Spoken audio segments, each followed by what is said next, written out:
It was supposed to be just another delivery, a quick drop-off, a polite smile, nothing more. My life as a courier in the sprawling, indifferent city of Los Angeles was a predictable rhythm of traffic, addresses, and fleeting interactions. But when she opened the door, everything changed. Her voice a low, smoky melody, her gaze an intense, knowing amber. Even the way she moved with an almost predatory grace felt like she already knew me, knew exactly what stirred something deep inside, something I hadn't even acknowledged myself. The air grew heavy, charged with unspoken intent, a dangerous current pulling me in. I tried to keep it professional, to maintain the invisible barrier of my uniform, but that look she gave me, a slow, deliberate appraisal that seemed to strip away my defenses, made it impossible to forget her, or the way she made me feel without saying a single word. It was a silent challenge, an intoxicating mystery, and I knew with a chilling certainty that my world was about to be irrevocably altered. If you've ever felt an undeniable pull towards someone, a connection that defies logic and ignites a dangerous curiosity, then you're in the right place.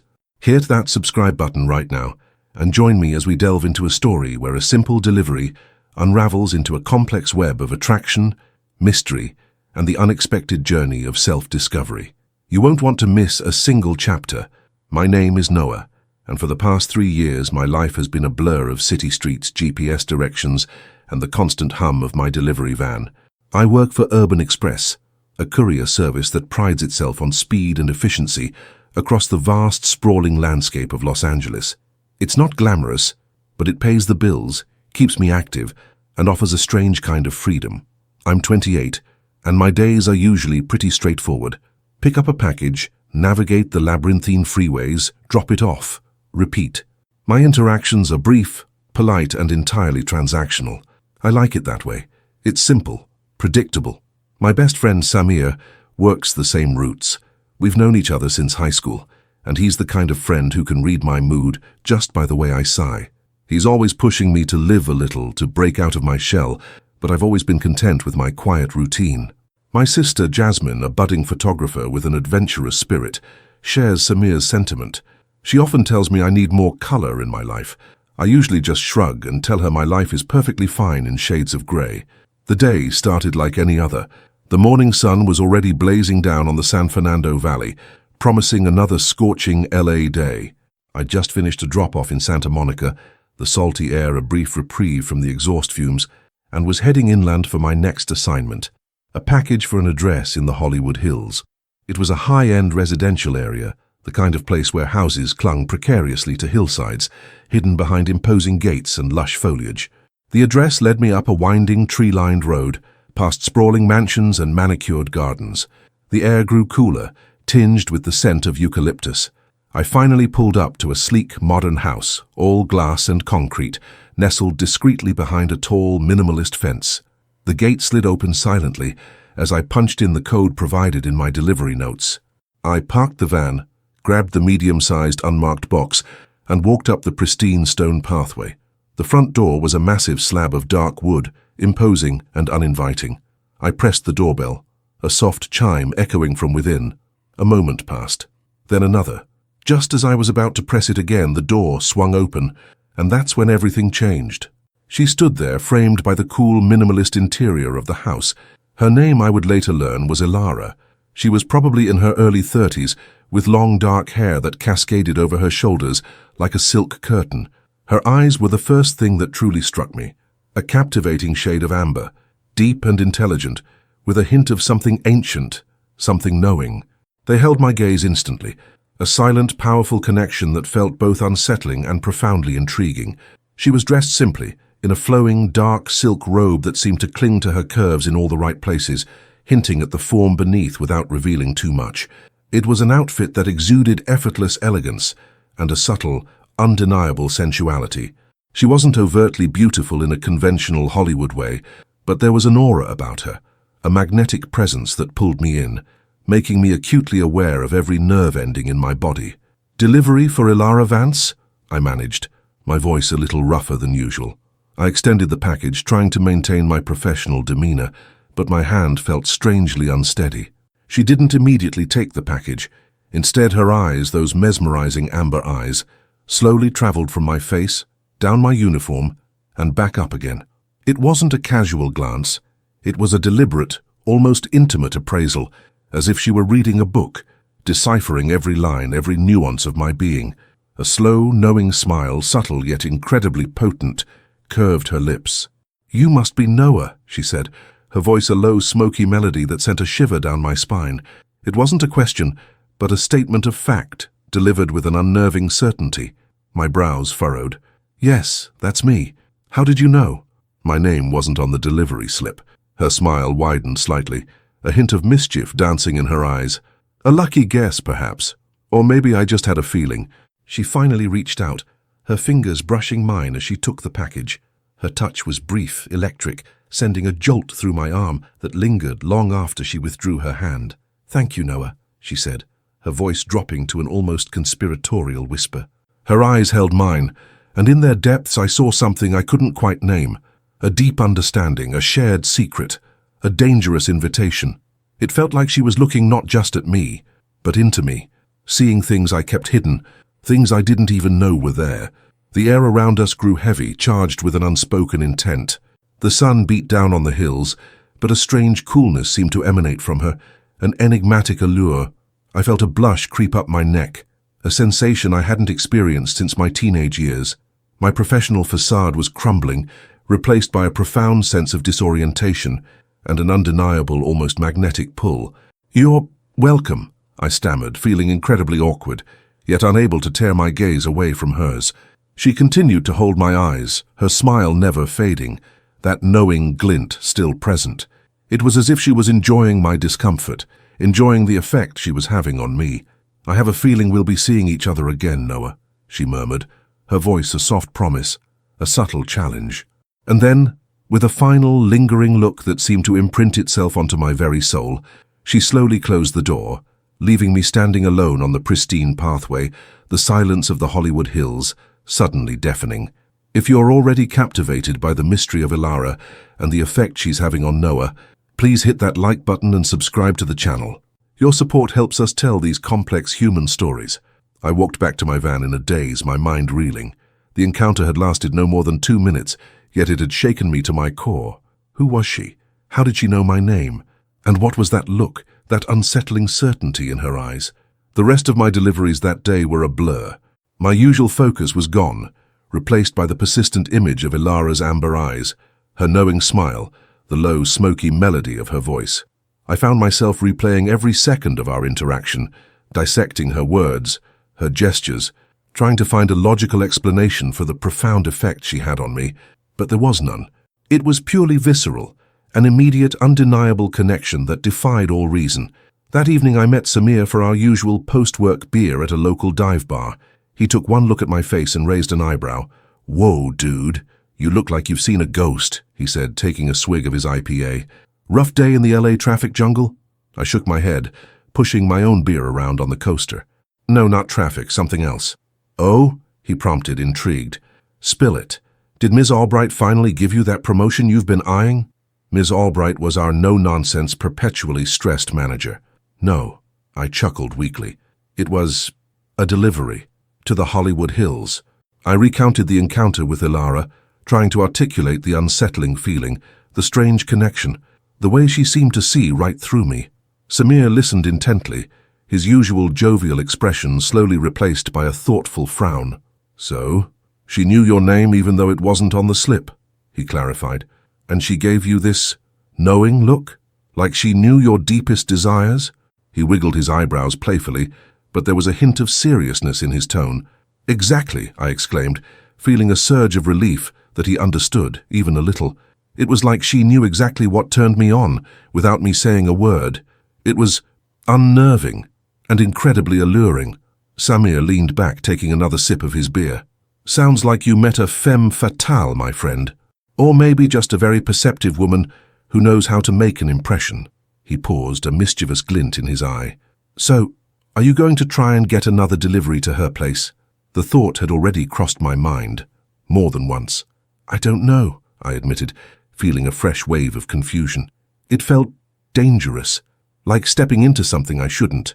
"Danger is exciting, Noah," Samir countered, grinning. And you, my friend, could use a little excitement in your life. Go for it. What's the worst that could happen? I didn't have an answer for that, but a part of me, a part I hadn't known existed, was already desperate to find out. If you're intrigued by Samir's advice and Noah's growing curiosity, please consider hitting the like button and subscribing to the channel. Your support helps us create more compelling stories. Over the next few days, Ilara Vance became a constant presence in my thoughts. Her image, her voice, her knowing gaze, they haunted my waking hours and infiltrated my dreams. I found myself unconsciously checking my delivery manifest for her address, a futile exercise, as our routes were assigned randomly. The city, once a familiar landscape, now felt like a maze, and I was constantly searching for a path back to that house in the hills.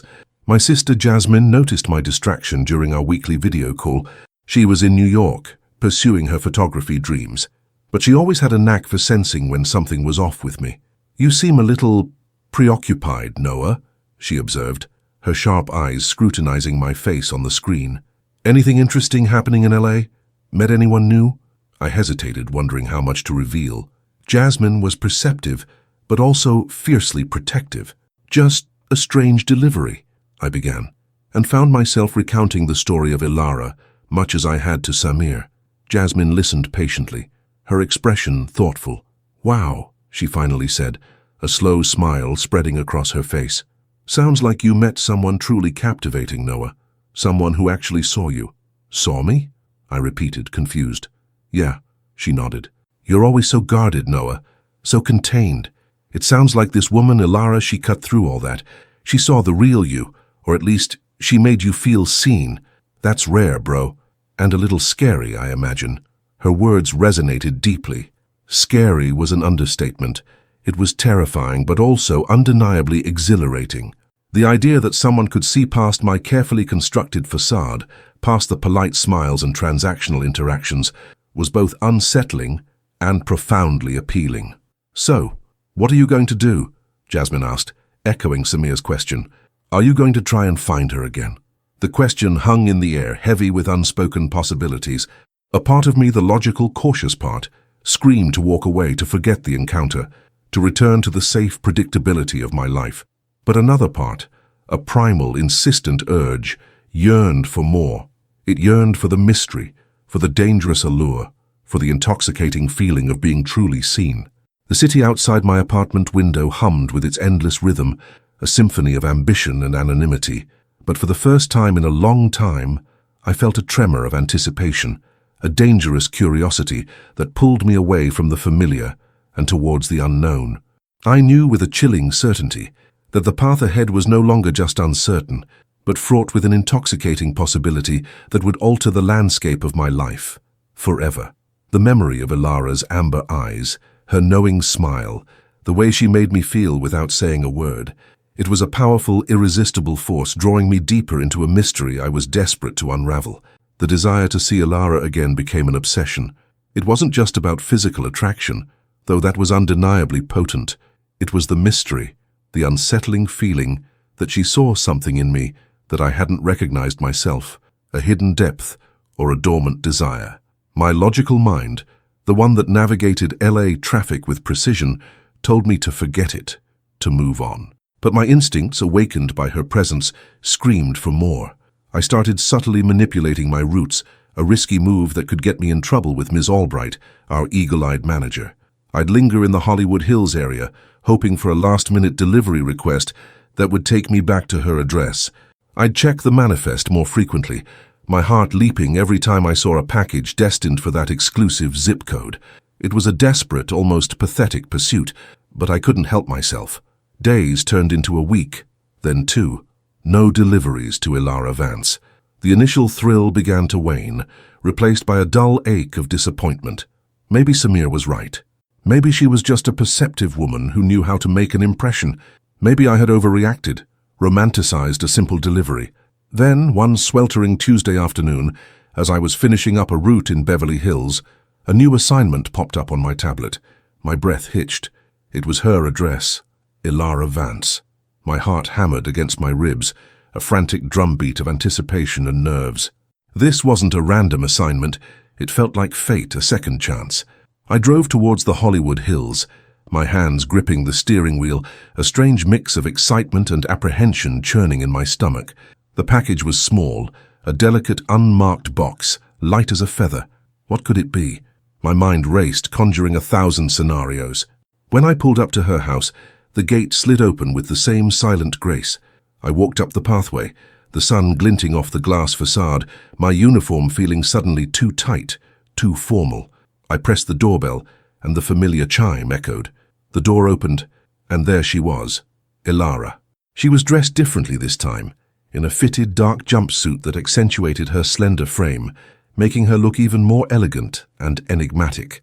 Her dark hair was pulled back in a sleek ponytail, revealing the delicate curve of her neck. But her eyes, those amber eyes, were just as captivating, just as knowing as I remembered. They held mine instantly, a slow, deliberate acknowledgement of my return. "Noah," she said, her voice a soft, welcoming murmur. There was no surprise in her tone, only a quiet expectation, as if she had been waiting for me. "Ilara," I replied, my voice still a little rough, my heart still pounding. I extended the package. "Delivery for you." She took the package, her fingers brushing mine again, sending that familiar jolt through me. This time, however, the touch lingered a fraction longer, a silent invitation. Her smile was softer, less mischievous than before, but still held that deep, knowing quality. "Thank you for bringing this," she said, her gaze unwavering. "It's important." She paused, her eyes searching mine. "Would you like to come in for a moment? It's scorching out there." My logical mind screamed no. My job was to deliver, not to socialize. But the part of me that had been yearning for this moment, the part that craved the dangerous unknown, pushed me forward. I shouldn't," I began, but the words felt hollow, unconvincing. She just smiled, a gentle, persuasive curve of her lips. "Just for a moment, Noah, I insist." She stepped aside, gesturing into the cool, minimalist interior of her home. I hesitated for only a second longer, then nodded, stepping across the threshold. The cool air of the house was a welcome relief from the LA heat, but the atmosphere inside was even more intense, charged with an undeniable energy. The house was sparsely furnished, with clean lines and modern art adorning the walls. It felt less like a home and more like a gallery, or perhaps a sanctuary. "Please make yourself comfortable," she said, gesturing to a sleek, low-slung sofa. She walked over to a minimalist kitchen island, pouring water into 2 glasses. "Water? Or something stronger?" "Water is fine, thank you," I said, my voice still a little strained. I sat on the sofa, feeling acutely aware of my uniform, my presence in her pristine, enigmatic world. She brought me a glass of ice water, her movements fluid and graceful. She sat opposite me, her amber eyes never leaving mine. The silence stretched between us, not awkward but filled with an unspoken understanding, a comfortable tension. "So, Noah," she began, her voice soft, "what brings you to this line of work? You don't strike me as a typical courier." I chuckled, a nervous sound. "What makes you say that?" "You have an intensity about you," she replied, her gaze unwavering. "A quiet observation. You notice things. Most people in your line of work are just focused on the next drop-off. You seem to be looking for something more." Her words hit home, unsettling in their accuracy. She was right. I was always observing, always looking beneath the surface, even in my mundane job. "I'm a structural engineer by training," I admitted, surprised by my own honesty. "But the market was tough after I graduated. This was a way to make ends meet." "Ah," she nodded, a knowing glint in her eyes. "A builder. Someone who understands foundations, who sees the underlying structure. That makes sense." She leaned forward slightly, her voice dropping to a conspiratorial whisper. "But sometimes, Noah, even the most solid structures need to be shaken up, don't you think? To see what they're truly made of." Her words, her gaze, her proximity, they were a potent cocktail, intoxicating and disorienting. It felt like she was peeling back layers of my carefully constructed facade, exposing the parts of me I kept hidden, even from myself. The air grew thick with unspoken possibilities, a dangerous current pulling me deeper into her world. If you're feeling the magnetic pull between Noah and Ilara, please hit that like button and subscribe to the channel. Your support helps us tell these complex human stories. We talked for what felt like an eternity, yet also a fleeting moment. She asked me about my dreams, my fears, my unspoken desires, questions no one had ever asked me before, not even Samir or Jasmine. And I, to my own surprise, found myself answering, revealing parts of myself I hadn't known existed. She listened intently, her amber eyes never leaving mine, a subtle smile playing on her lips, as if she already knew the answers, as if she was simply guiding me to discover them myself. She spoke of art, of philosophy, of the hidden currents that run beneath the surface of everyday life. Her mind was sharp, her insights profound, and her perspective utterly captivating. I felt a connection with her that transcended anything I had ever experienced, a profound sense of understanding that felt both exhilarating and terrifying. "You know, Noah," she said, her voice soft, "there's a certain kind of person who is drawn to the predictable, to the safe. But there's another kind, a rarer kind, who deep down yearns for the unknown, for the thrill of discovery. I think you're the latter." My heart hammered against my ribs. She was seeing right through me, articulating desires I hadn't even dared to acknowledge. "And what about you, Ilara?" I asked, my voice barely a whisper. "What do you yearn for?" Her smile deepened, a slow, deliberate curve that sent a shiver down my spine. Her eyes filled with a complex mix of desire, mystery, and a hint of something wild, held mine. "I yearn for connection, Noah, for understanding, for someone who isn't afraid to explore the depths, to see what lies beneath the surface." She paused, her gaze unwavering. "Someone like you." The words hung in the air, a direct invitation, a dangerous challenge. My mind raced, a whirlwind of conflicting emotions. My job, my routine, my predictable life, they all seemed distant, irrelevant. All that mattered was Ilara, her captivating presence, the undeniable pull she exerted over me. I spent the next few weeks in a state of heightened awareness, a constant hum of anticipation. Ilara and I began to communicate, first through cryptic texts, then through hushed phone calls. She never asked me to abandon my job, but she made it clear that she wanted more of my time, more of my attention. Our conversations were always intellectually stimulating, delving into art, philosophy, and the complexities of human nature. But beneath the surface, there was always that undeniable current of attraction, that unspoken understanding that we were exploring something far deeper, far more personal. I found myself making excuses to Ms. Albright, fabricating delays, taking longer routes, anything to free up time to talk to Ilara, or to simply drive past her house, hoping for a glimpse of her. My colleagues, especially Samir, noticed my change. "Dude, you're glowing," Samir observed one afternoon, a knowing grin on his face. "Must be that excitement I told you about. Did you find your femme fatale again?" I just smiled, a genuine, unforced smile that felt foreign on my face. "Something like that," I admitted, a thrill running through me. Jasmine, my sister, was also perceptive. "You sound different, Noah," she said during our next video call. "Happier, more alive. Did you finally find that color I was talking about?" "Maybe," I replied, a warmth spreading through me. Maybe I did. The city, once a backdrop to my mundane existence, now felt vibrant, alive with possibility. Every street, every corner seemed to hold a new secret, a new adventure. My senses were heightened, acutely aware of the beauty and complexity of the world around me. Ilara had awakened something in me, a dormant part of my soul that yearned for connection, for passion, for a life beyond the predictable. One evening, after a particularly intense phone call with Ilara, she invited me to her house again. "I have something I want to show you, Noah," she said, her voice a low, seductive whisper. "Something I think you'll appreciate. Something that speaks to the depths of who you are." My heart pounded with anticipation. I knew this was a turning point, a moment that would define the trajectory of our connection. I drove to her house under the cover of twilight, the LA, skyline glittering like scattered jewels in the distance. The air was warm, fragrant with night-blooming jasmine. When she opened the door, she was wearing the same flowing silk robe from our first encounter, her dark hair loose around her shoulders. Her amber eyes, illuminated by the soft interior lighting, held a profound intensity, a silent promise of revelation. "Come in, Noah," she whispered, her voice a soft invitation that resonated deep within me. I stepped inside, my senses overwhelmed by her presence, by the subtle scent of her perfume, by the palpable energy that emanated from her. She led me through the minimalist living space, past the modern art, to a hidden door I hadn't noticed before. She opened it, revealing a dimly lit, cavernous room. As I stepped inside, my breath caught in my throat. The room was a private studio, filled with sculptures, canvases, and various artistic tools.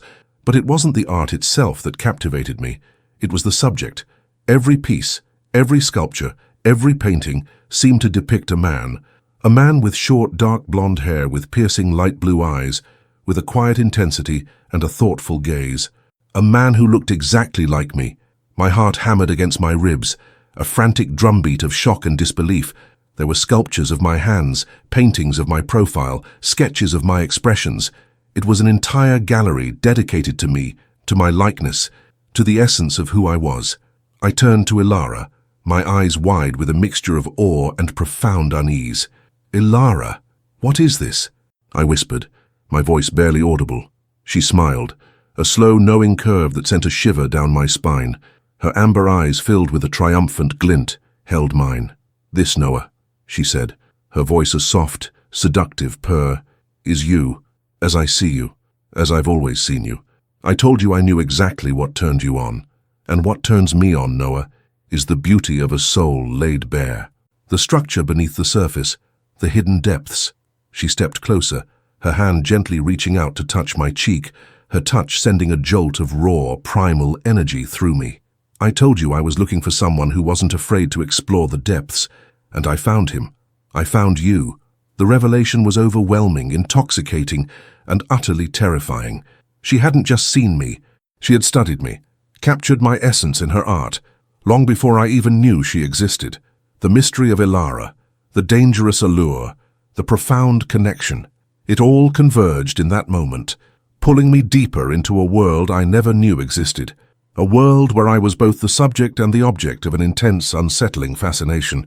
The city outside, with its glittering lights and endless possibilities, seemed to fade into insignificance. All that mattered was Ilara, her art, and the terrifying, exhilarating realization that she knew me, truly knew me, in a way no one ever had. And I knew with a chilling certainty that the path ahead was no longer just uncertain, but fraught with an intoxicating, dangerous possibility that would alter the landscape of my life forever. My mind reeled, struggling to process the scene before me. An entire studio, a secret gallery dedicated to me. The sculptures, the paintings, the sketches, each piece a meticulous capture of my features, my expressions, even the subtle nuances of my posture. It was unsettling, profoundly so, yet undeniably captivating. Ilara's touch on my cheek, her words, her unwavering gaze, held me in a strange thrall. It was as if she had peeled back my skin, looked into my very core, and then rendered it in clay and paint. You've been watching me," I whispered, the question laced with a mixture of awe and a creeping unease. The realization that she had observed me, studied me without my knowledge, was a chilling thought. She smiled, a slow, deliberate curve that held no apology, only a quiet confidence. "Not watching, Noah. Observing, understanding. From the moment I saw you, I felt a connection, a resonance. You have a quiet strength, a hidden complexity that most people overlook. I simply chose to explore it." Her thumb traced the line of my jaw, a gesture that was both tender and possessive. "And you, Noah, are a magnificent subject." The compliment, the intensity of her gaze, the sheer audacity of her artistic obsession, it was an intoxicating cocktail. A part of me, the logical, structured part, screamed for caution, for distance. This was abnormal, a violation of privacy. But another part, a deeper, more vulnerable part, was utterly seduced. To be seen so completely, so profoundly, by someone so captivating, was a powerful, almost addictive sensation. It was the color Jasmine had spoken of, a vibrant, dangerous hue that was pulling me into a world I never knew existed. "But how?" I asked, gesturing vaguely at the art. "How did you capture all this?" "Artists observe, Noah," she explained, her voice soft, almost hypnotic. "It's how we see the world differently.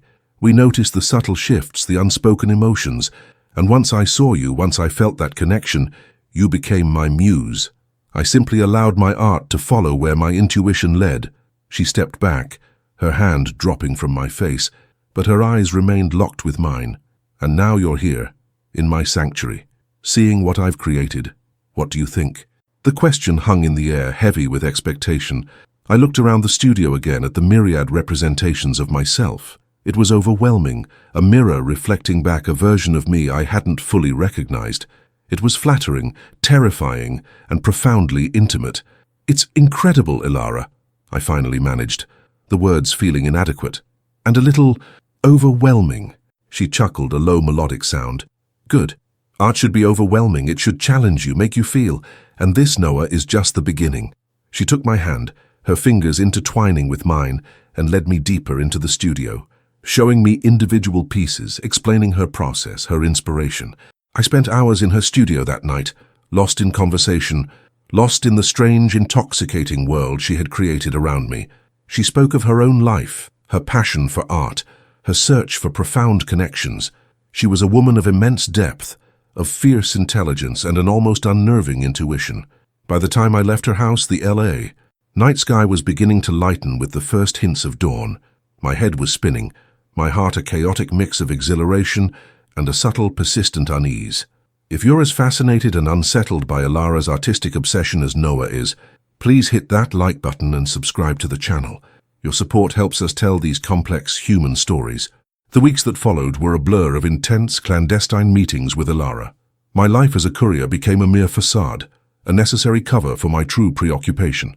I found myself constantly inventing excuses to Ms. Albright, fabricating delays, and taking longer routes, all to carve out more time to be with Ilara. My phone was constantly buzzing with her texts, her calls, each one a summons I couldn't resist. Our relationship deepened rapidly, fueled by the intensity of her gaze and the intoxicating feeling of being so completely seen. We spent hours in her studio, sometimes talking, sometimes in comfortable silence as she worked on a new piece, her eyes constantly studying me, absorbing every detail. She would sketch me, sculpt me, paint me, her hands moving with a focused passion that was mesmerizing to watch. I became her muse, her subject, her obsession, and I, in turn, became obsessed with her, with the way she saw me, with the profound connection we shared. But beneath the intoxicating allure, a subtle disquiet began to grow. Ilara's intensity, initially so captivating, started to feel a little suffocating. Her observations, once so insightful, sometimes felt like intrusions. She seemed to know my thoughts before I spoke them, to anticipate my moods before they fully formed. It was as if she had an almost supernatural understanding of me, which, while flattering, also felt deeply unsettling. My other relationships began to suffer. Samir, my best friend, noticed my increasing withdrawal. "Dude, where have you been?" he asked one afternoon, catching me in the break room at Urban Express. "You're always ditching our plans, always on your phone. Is everything okay with Ilara?" He said her name with a knowing smirk, but his eyes held a hint of concern. "Yeah, everything's great," I lied, forcing a casual tone. "Just busy. She's really inspiring, you know. An artist." Samir raised an eyebrow. "Inspiring, huh? You used to complain about being bored. Now you look like you're running on fumes, but with a weird, intense glow. Just be careful, Noah. You're not usually one to jump into things this fast." His words, though well-intentioned, felt like a judgment. I brushed them off, convinced he just didn't understand the depth of what Ilara and I shared. Jasmine, my sister, was even more direct during our next video call. "Noah, you look exhausted," she said, her voice laced with worry. "And you're talking about Ilara constantly. It's like she's consumed you. Are you sure this is healthy?" "She just understands me, Jasmine," I defended, a hint of irritation in my voice. "She sees me in a way no one else ever has." "Seeing you is one thing, Noah," Jasmine countered, her expression serious. "But is she seeing you, or is she seeing a version of you that fits her art? There's a difference, and you're losing yourself in it." Her words struck a nerve. Was I losing myself? Or was I finally finding myself through Ilara's eyes? The question lingered, a subtle poison in the intoxicating sweetness of our connection. If you're concerned about Noah's growing isolation and Ilara's increasing influence, please consider hitting the like button and subscribing to the channel. Your support helps us create more compelling stories.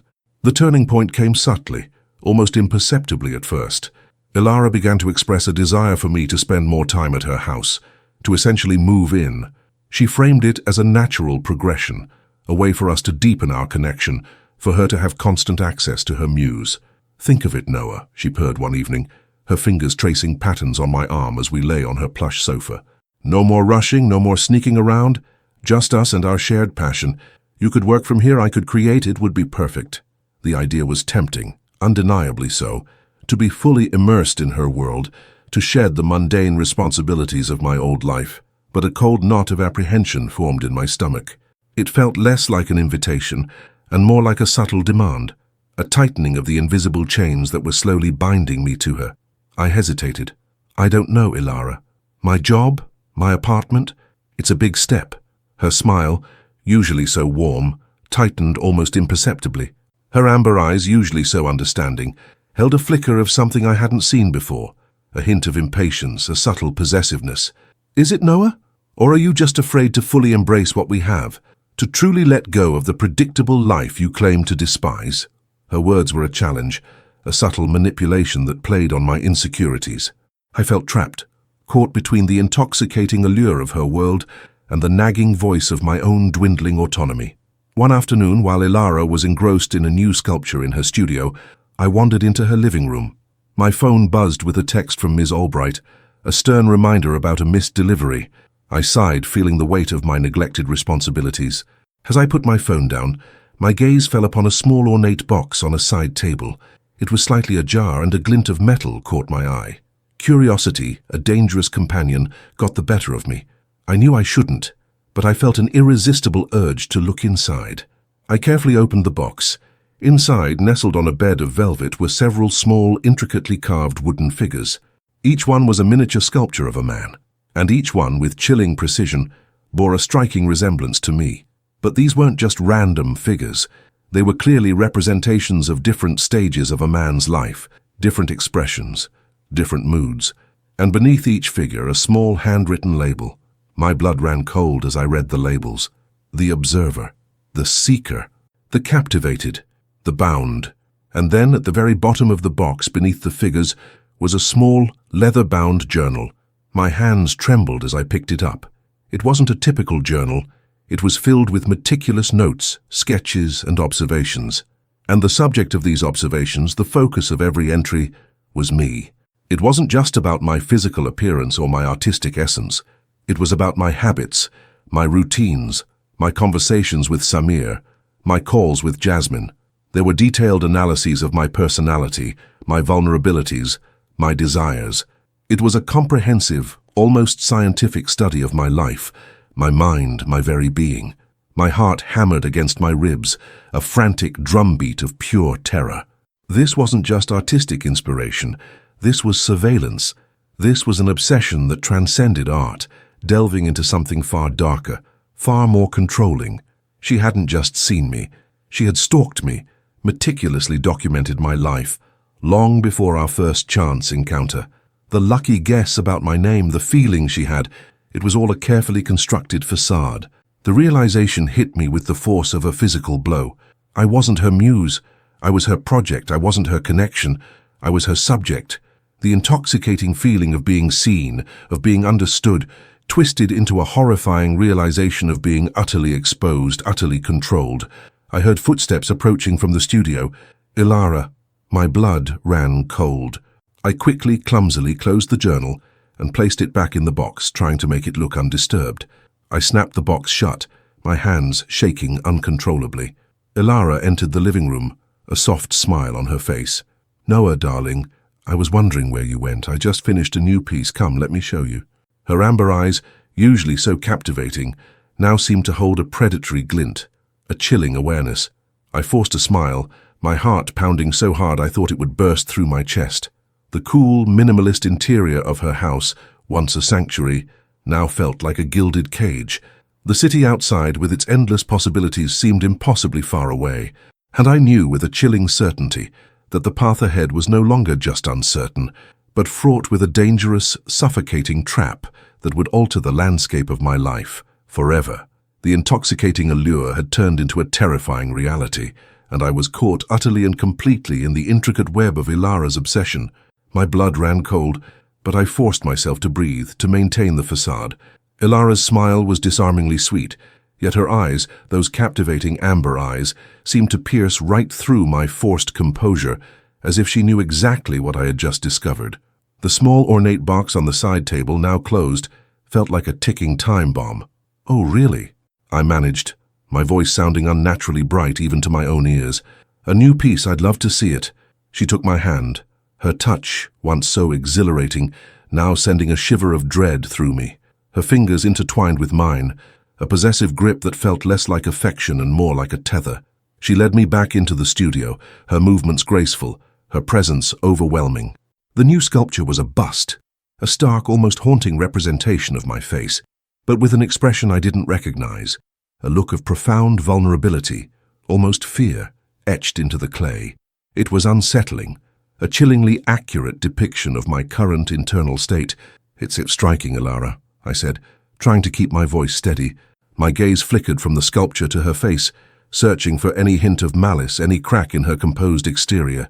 She beamed, a genuine smile that momentarily softened her features. "It captures a new depth, don't you think? The moment of realization, the surrender." Her eyes met mine, and in their depths I saw a triumphant glint, a confirmation of my worst fears. She knew. She knew I had seen the journal, the figures. She had been waiting for me to discover it. The air in the studio, once filled with the scent of clay and creativity, now felt heavy, suffocating. I was no longer a muse. I was a specimen, meticulously studied, analyzed, and now trapped. The intoxicating allure had completely evaporated, replaced by a cold, hard knot of terror. "Noah," she said, her voice dropping to a low, intimate whisper, "I've been thinking.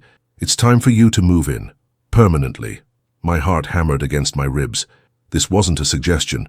It was a command.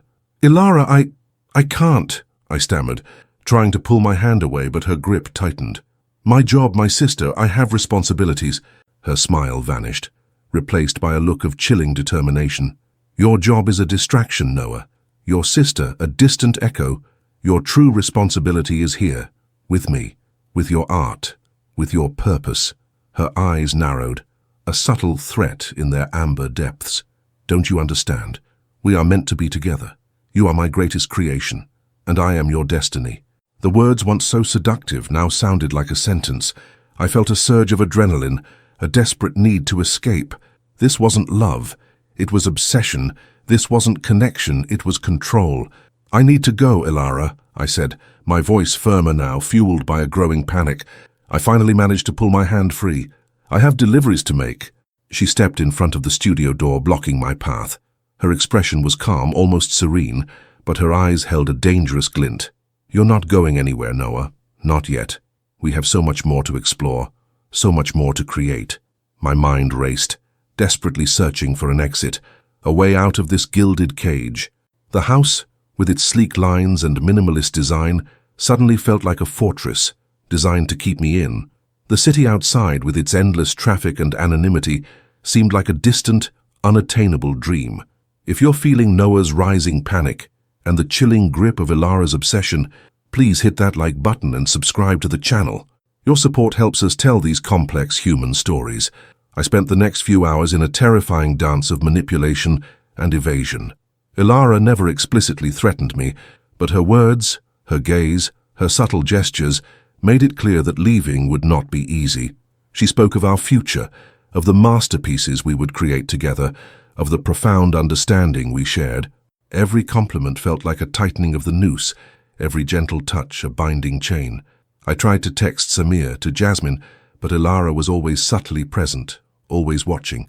She would offer me tea, a snack, a new sketch pad, always positioning herself between me and my phone, or casually leaning over my shoulder, making it impossible to send a discreet message. The house, once so open and airy, now felt claustrophobic, every shadow a potential hiding place for her watchful eyes. My phone, however, was not my only lifeline. Samir, my best friend, was perceptive. He knew my routine, my habits. When I didn't show up for our usual post-work beer and didn't respond to his texts, he knew something was wrong. Meanwhile, Jasmine, my sister, had also grown increasingly worried. My last video call with her had been strained, my answers evasive. She had sensed my growing isolation, Ilara's increasing influence. She knew I wasn't myself. As the afternoon bled into evening, my desperation grew. I knew I couldn't stay. I had to get out. I had to find a way to break free from Ilara's suffocating grip. Ilara was in the kitchen, preparing a light dinner, humming a soft, tuneless melody. This was my chance.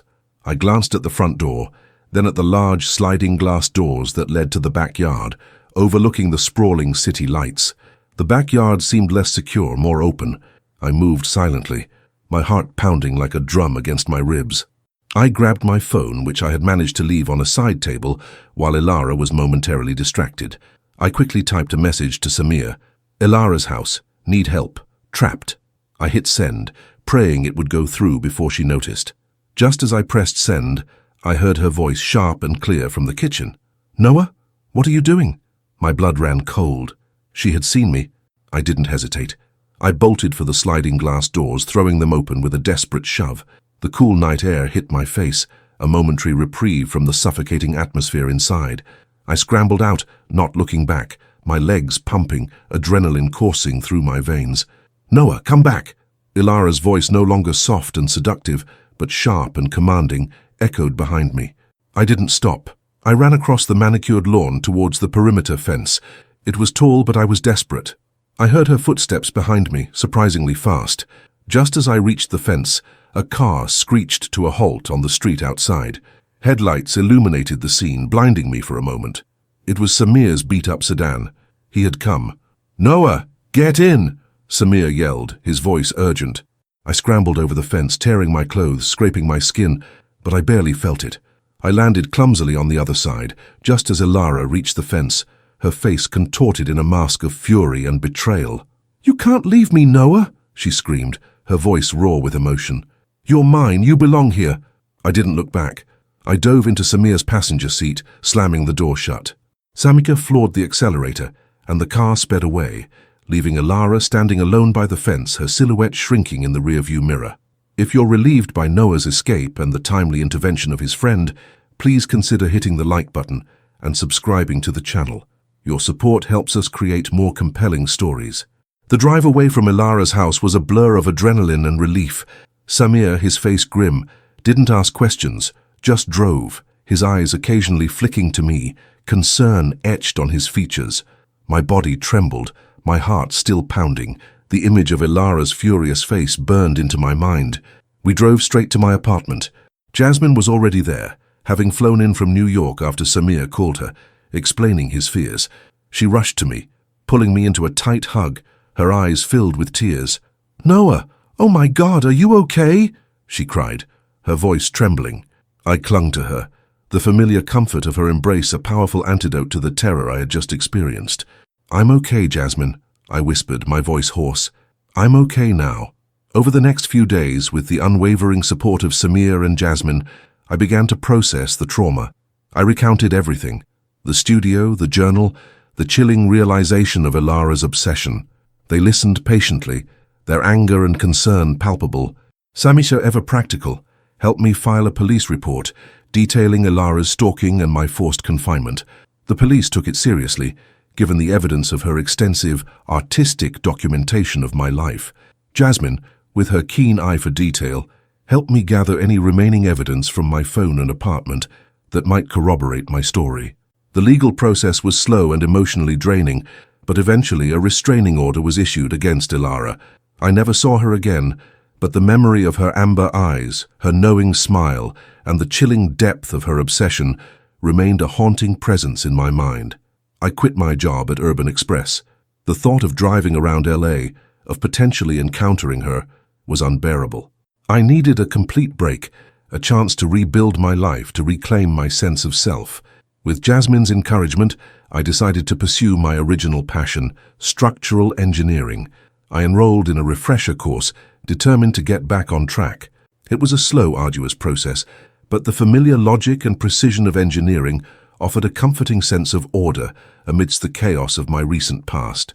I also started therapy, confronting the underlying reasons for my susceptibility to Ilara's allure.